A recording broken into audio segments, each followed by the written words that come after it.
যুক্তরাষ্ট্রের ক্ষেপণাস্ত্র দিয়ে রাশিয়া ইউক্রেনের ভয়াবহ হামলা। এবার পারমাণবিক হামলার অনুমতি দিলেন পুতিন। 2025 সালে দেখা যাবে যুদ্ধে কারা বিজয়ী, বলছে জেলেনস্কি। লেবাননের 2 শতাধিক শিশুকে হত্যা করল ইসরায়েল। সর্বশেষ জানিয়ে দিব ইরান ইসরায়েলি শাসক গোষ্ঠীকে কখন তৃতীয়বারের মতো শক্তি দেখাবে, জানাবো বিস্তারিত। যুক্তরাষ্ট্রের ক্ষেপণাস্ত্র দিয়ে রাশিয়া ইউক্রেনের ভয়াবহ হামলা। যুক্তরাষ্ট্রের সরবরাহ করা দূরপাল্লার ক্ষেপণাস্ত্র দিয়ে প্রথমবারের মতো রাশিয়ার ভূখণ্ডে হামলা করেছে ইউক্রেন। মঙ্গলবার এই হামলা হয়েছে বলে রাশিয়ার পক্ষ থেকে জানানো হয়েছে, খবর বিবিসির। এক বিবৃতিতে রাশিয়ার প্রতিরক্ষা মন্ত্রণালয় জানিয়েছে, ইউক্রেনীয় বেলা বিকাল 3:25 সময় এই হামলা করা হয়। একটি ক্ষেপণাস্ত্রের ধ্বংসাবশেষ পড়ার পর আগুন ধরে যায়। দ্রুত এই আগুন নেভানো হয়। এই ঘটনায় কেউ হতাহত হয়নি। বিবৃতিতে বলা হয়েছে, ইউক্রেন মঙ্গলবার সকালে অ্যান্টি-স্টাইট মিসাইল সিস্টেম ব্যবহার করে রাশিয়া মস্কো এলাকায় হামলা করেছে। 5টি ক্ষেপণাস্ত্র গুলি করে ভূপাতিত করেছে। এছাড়া ক্ষেপণাস্ত্রের ধ্বংসাবশেষের কারণে এই এলাকার একটি বেসামরিক স্থাপনায় আগুন ধরে যায়। যুক্তরাষ্ট্রের ক্ষেপণাস্ত্র ব্যবহার করে হামলা চালানোর এই কথা ইউক্রেনের গণমাধ্যমে উঠে এসেছে। তবে এই বিষয়ে এখনও ইউক্রেন সরকারের মন্তব্য পাওয়া যায়নি। এর আগে ইউক্রেনের সামরিক বাহিনী নিশ্চিত করে তারা রাশিয়ার মস্কো এলাকায় একটি গোলা বারুদের গুদামে হামলা চালিয়েছে। তবে এই হামলায় এটিএনসিএস ব্যবহার করা হয়েছে কিনা সেটা তারা নিশ্চিত করেনি। ইউক্রেনের সামরিক বাহিনী বলেছে, সীমান্ত থেকে 100 কিলোমিটারের মতো দূরে কারাকোভ শহরের কাছে অ্যাক্টিভ ডিপোতে এই হামলা চালানো হয়েছে। হামলার পর 12টি বিস্ফোরণের ঘটনা ঘটেছে। সামরিক বাহিনীর মুখপাত্রর বরাত দিয়ে ইউক্রেনের গণমাধ্যম জানিয়েছে, এই হামলায় যুক্তরাষ্ট্রের ক্ষেপণাস্ত্র ব্যবহার করা হয়েছে। এবার পারমাণবিক হামলার অনুমতি দিলেন পুতিন। চলমান রাশিয়া ইউক্রেন যুদ্ধে রুশ বাহিনীকে পরমাণু অস্ত্র ব্যবহারের অনুমতি দিয়েছে রাশিয়ার প্রেসিডেন্ট ভ্লাদিমির পুতিন। মঙ্গলবার এই সংক্রান্ত একটি ডিক্রিতে স্বাক্ষর করেছে তিনি। মনে করা হচ্ছে, ইউক্রেনকে রাশিয়ার ভূখণ্ডের গভীরে যুক্তরাষ্ট্রের ক্ষেপণাস্ত্র দিয়ে হামলার অনুমতির জবাব দিতে এই পদক্ষেপ নিয়েছে পুতিন।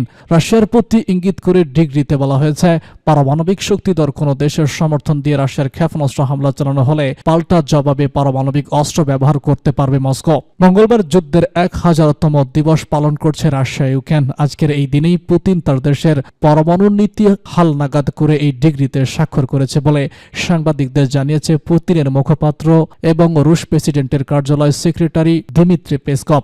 নতুন এই ডিক্রিতে বলা হয়েছে, যেসব দেশের পরমাণু অস্ত্র নেই তাদের যদি তৃতীয় কোনো দেশ বা পক্ষ এই ধরনের বিধ্বংসী অস্ত্র প্রদান করে, সেক্ষেত্রে সেসব দেশের বিরুদ্ধে পরমাণু অস্ত্র ব্যবহার করতে পারবে রাশিয়া।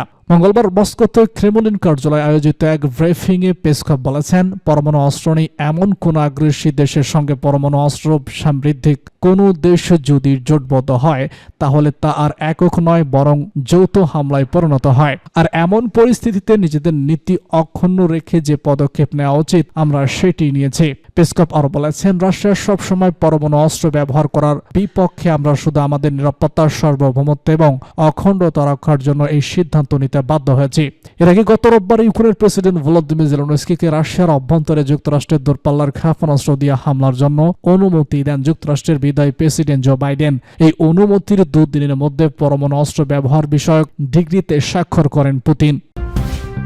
2025 সালে দেখা যাবে যুদ্ধে কারা বিজয়ী, বলছে জেলেনস্কি।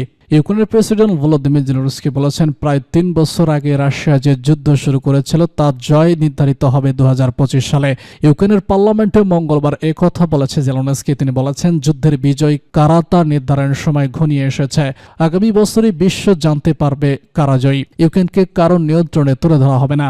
এদিকে যুক্তরাষ্ট্রের সরবরাহ করা দূরপাল্লার ক্ষেপণাস্ত্র ব্যবহার করে রাশিয়ার ভূখণ্ডে হামলা চালানোর জন্য কিয়েভকে অনুমতি দিয়ে মার্কিন প্রেসিডেন্ট জো বাইডেনের নেওয়া সিদ্ধান্তটির প্রশংসা করেছে ইউক্রেন।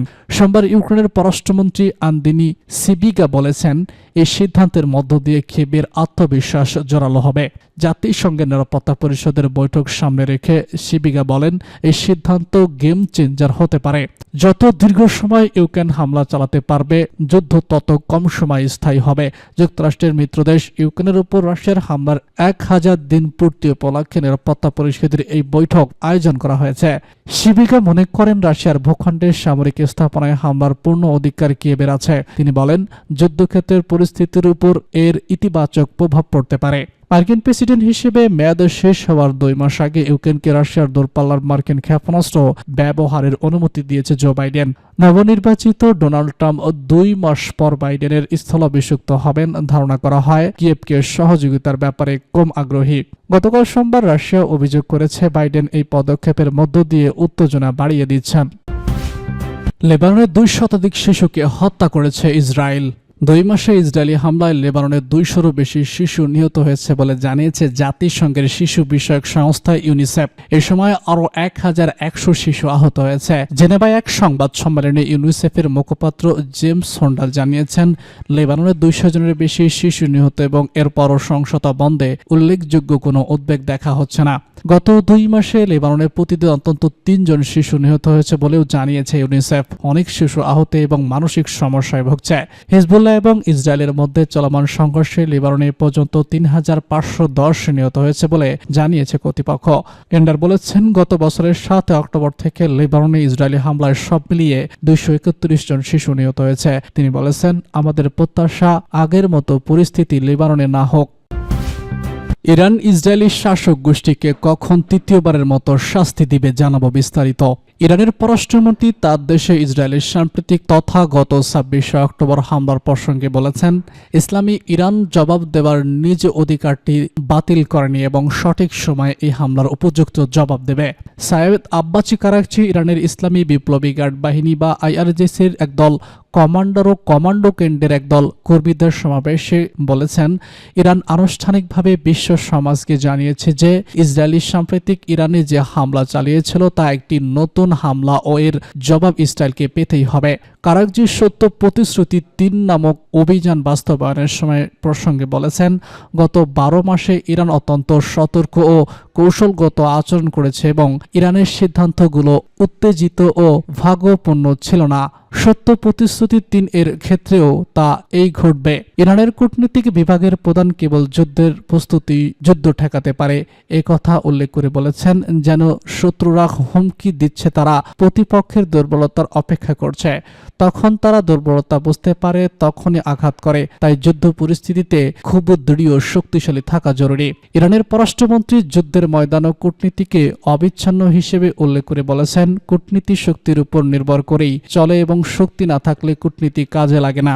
বিশ্লেষকরা বলেছেন, ইরান সত্য প্রতিশ্রুতি এবং সত্য প্রতিশ্রুতি 2 নামক নজিরবিহীন এই সামরিক অভিযানে এটা প্রমাণ করেছে যে দেশটি আগ্রাসীদেরকে শাস্তি দেওয়াকে নিজ দেশের ভৌগোলিক অখণ্ডতা বজায় রাখাকে সবসময় খুব জোরালো গুরুত্ব দেয়। ইরানের প্রতিরক্ষামূলক নীতি ইসরায়েল ও তার পশ্চিমা গঠন সহযোগিতার হট্টিকারিতা বন্ধ করার ক্ষেত্রে পশ্চিমা এশিয়া অঞ্চলে আগের মতোই এখনও গুরুত্বপূর্ণ ভূমিকা রাখছে।